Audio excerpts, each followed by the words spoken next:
Au nom du Père et du Fils et du Saint-Esprit, ainsi soit-il, bien chers fidèles, en ce 4e dimanche du Carême, l'Église nous ordonne de nous réjouir.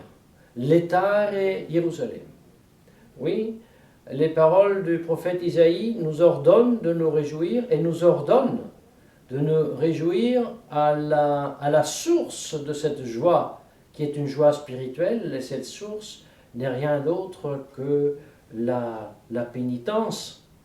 La pénitence du carême, qui consiste donc dans le jeûne, dans les prières, c'est-à-dire dans le fait de se retirer davantage du monde, de se retirer, de renoncer à ce qui concerne le manger, le boire, le sommeil aussi, toute chose légitime et bonne à laquelle on renonce, non pas pour le plaisir d'y renoncer, mais pour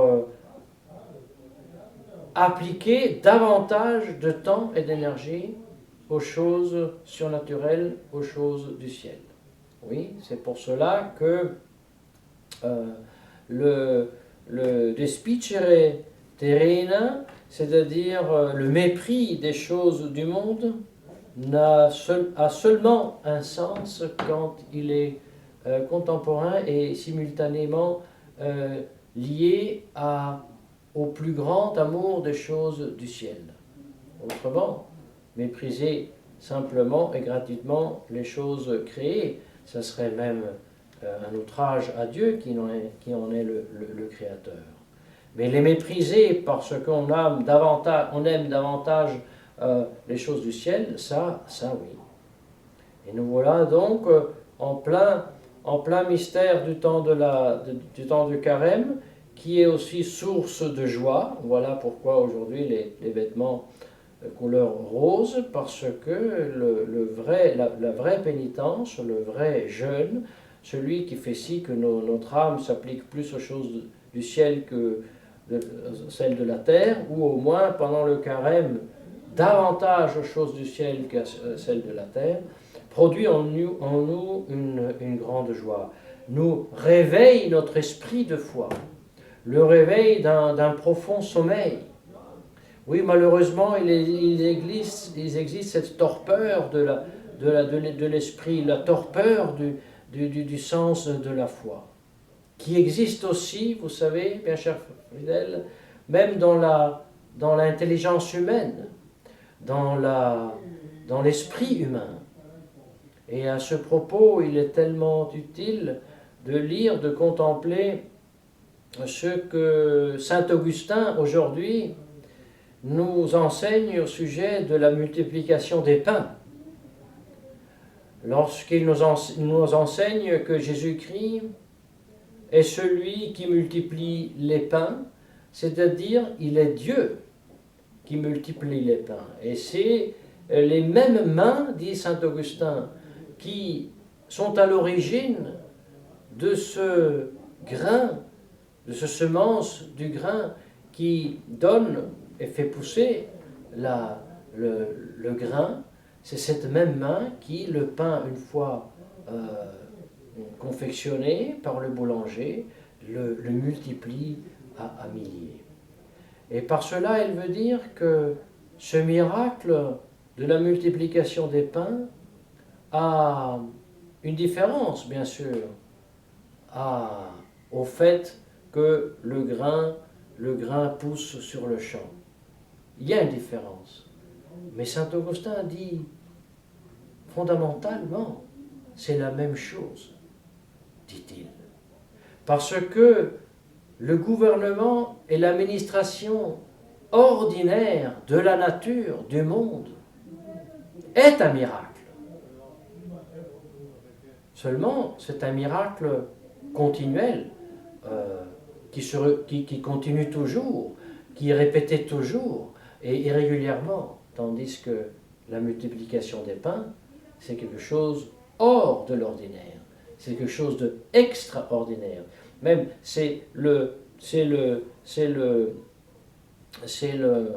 la suspension temporaire de l'ordre et des règles et du fonctionnement de la nature. Mais l'origine est la même, c'est toujours Dieu qui l'opère. Malheureusement, dit-il, lorsque nous voyons le monde comme il fonctionne dans sa nature, nous sommes tellement abrutis et tellement habitués de la façon dont pousse le grain, dont poussent les arbres, dont sont faits les animaux, dont est constitué tout l'ordre naturel, que cela nous laisse complètement indifférents. Nous nous habituons à cela. Quel malheur! Nous devrions être, dit-il, dans l'admiration, à tel point admirer que cela nous pousse à reconnaître la main de Dieu dans cette merveille et ce miracle de l'ordre intelligent avec lequel la nature est gouvernée et gérée, que cela devrait nous arracher un acte d'adoration de ce Dieu qui transcende et gouverne et administre toute cette nature. Malheureusement, non. Malheureusement, notre esprit, même naturel, est comme aveugle. Et voyez, chers fidèles, la leçon à traire de cet abrutissement de l'esprit naturel humain est de considérer qu'il existe malheureusement un abrutissement analogue dans le monde surnaturel. Comme nous nous habituons à voir le monde naturel, comme de même nous nous habituons à voir le monde surnaturel, c'est-à-dire nous nous habituons, oui, aux formules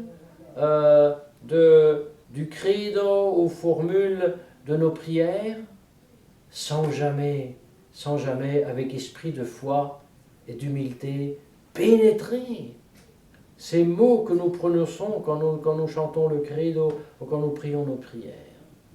Quand nous confessons dans le credo, credo unam sanctam catholica apostolica ecclesia. Ces paroles, nous les connaissons, nous les répétons, et elles nous ennuient parce qu'on les connaît tellement bien, on les répète tous les jours. Et alors on va chercher curieusement quelque chose à lire qui un petit peu puisse solliciter notre esprit et satisfaire notre curiosité. Mais que nous aurions la force d'appliquer notre esprit à ces vérités que nous professons tous les dimanches. Voilà une force qui nous manque, mais qui serait la cause de tant de joie, justement cette joie spirituelle que nous fêtons aujourd'hui. Mais pour cela, il n'y a qu'une seule voie. Il faut se soustraire aux choses du monde. Il faut renoncer à beaucoup d'actions inutiles qui nous font perdre beaucoup de temps dans le monde pour nous appliquer à étudier les vérités célestes.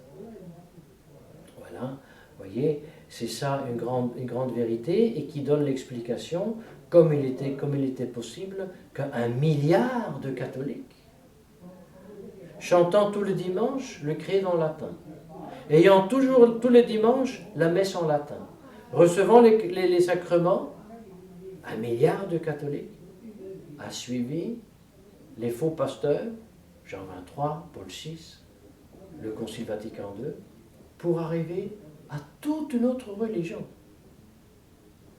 Mais en allant tous les dimanches à la messe, parce que leur esprit de foi était mort, abruti. Et il n'y a pas d'excuse, parce que le jeûne, la pénitence, l'application de l'esprit aux choses du ciel, l'étude des vérités de foi est un devoir.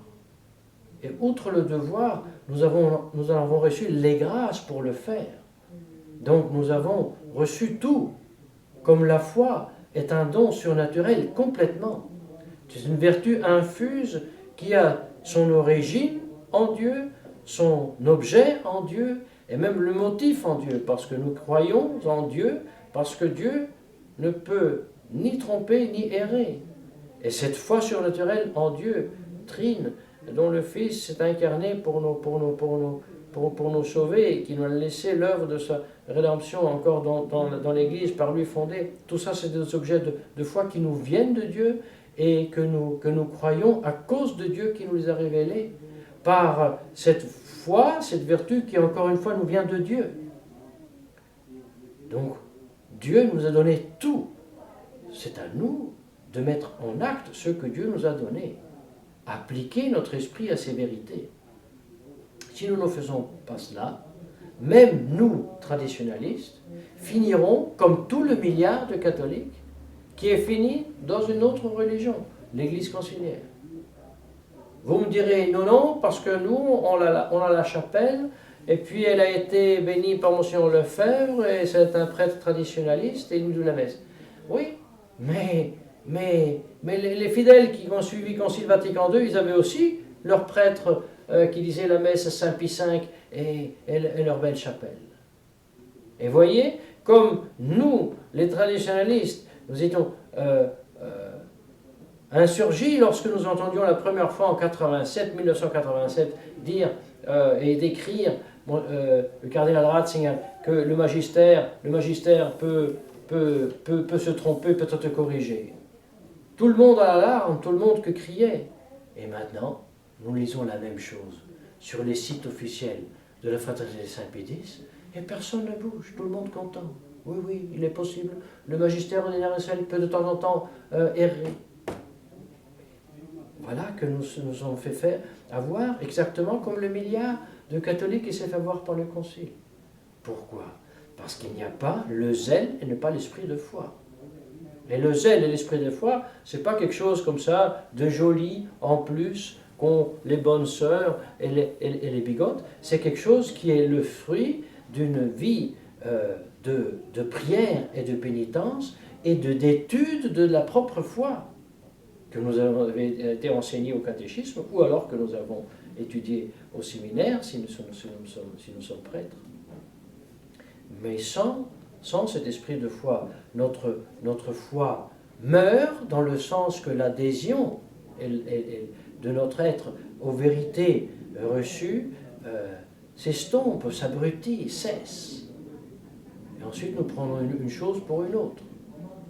Comme l'exemple que toujours nous donnons, nous prenons pour le nom Dieu, nous prenons et le Dieu Père, Fils, Saint-Esprit, et Allah, et Yahvé du Talmud. Oui, c'est la même chose. Tout le monde le prend, ça, comme si c'était normal.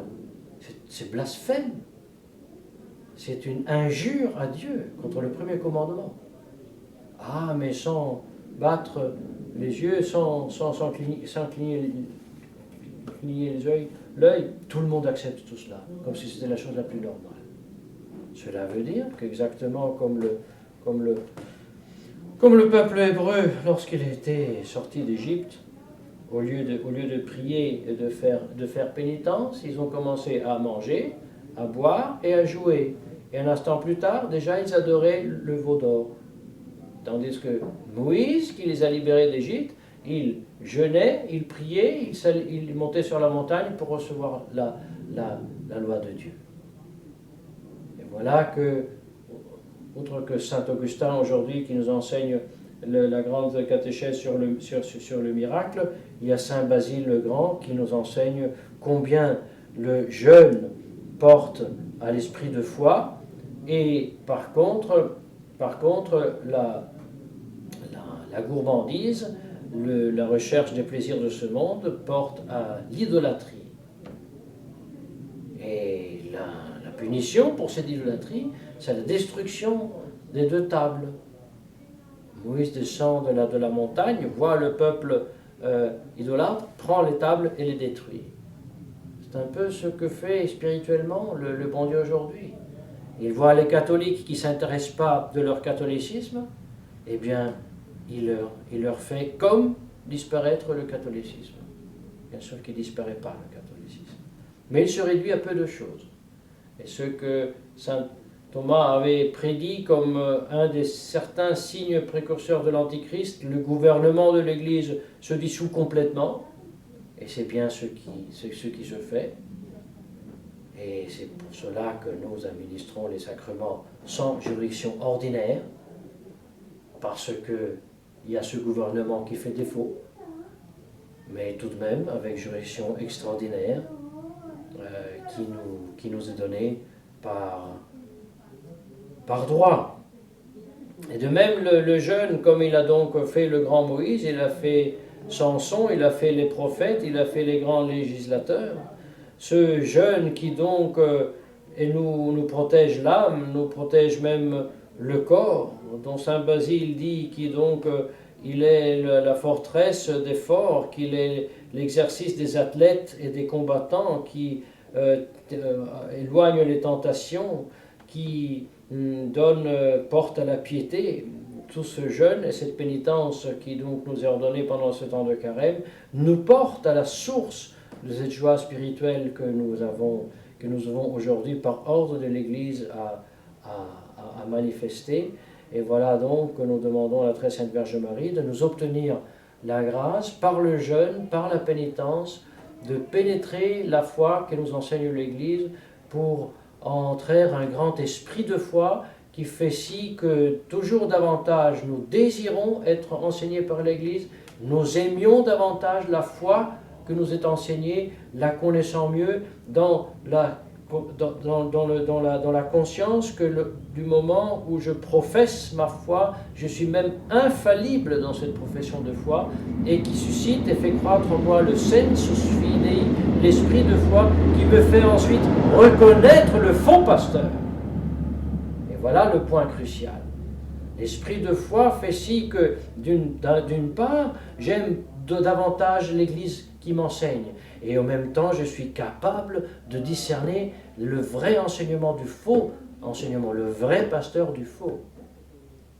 Et ensuite, si j'ai le faux pasteur devant moi, au lieu de le suivre comme le milliard de catholiques qui a suivi Paul VI, les millions de protestants qui ont suivi Luther, les millions de catholiques orientaux qui ont suivi les schismes, eh bien, avec l'esprit de foi, je serai à même de refuser de suivre les faux pasteurs. Et comme ça, j'aurai aussi la force, si je suis fidèle de la fraternité Saint-Pédis, aujourd'hui, déjà pouvoir dire, je refuse de suivre un évêque qui me dit que le magistère universel peut se tromper. Pour, bien sûr, unique raison, le salut de mon âme et la gloire de Dieu, que la très sainte Vierge Marie donc nous obtienne la grâce de l'esprit de foi et avec cela la joie spirituelle au nom du Père et du Fils et du Saint-Esprit, ainsi soit-il.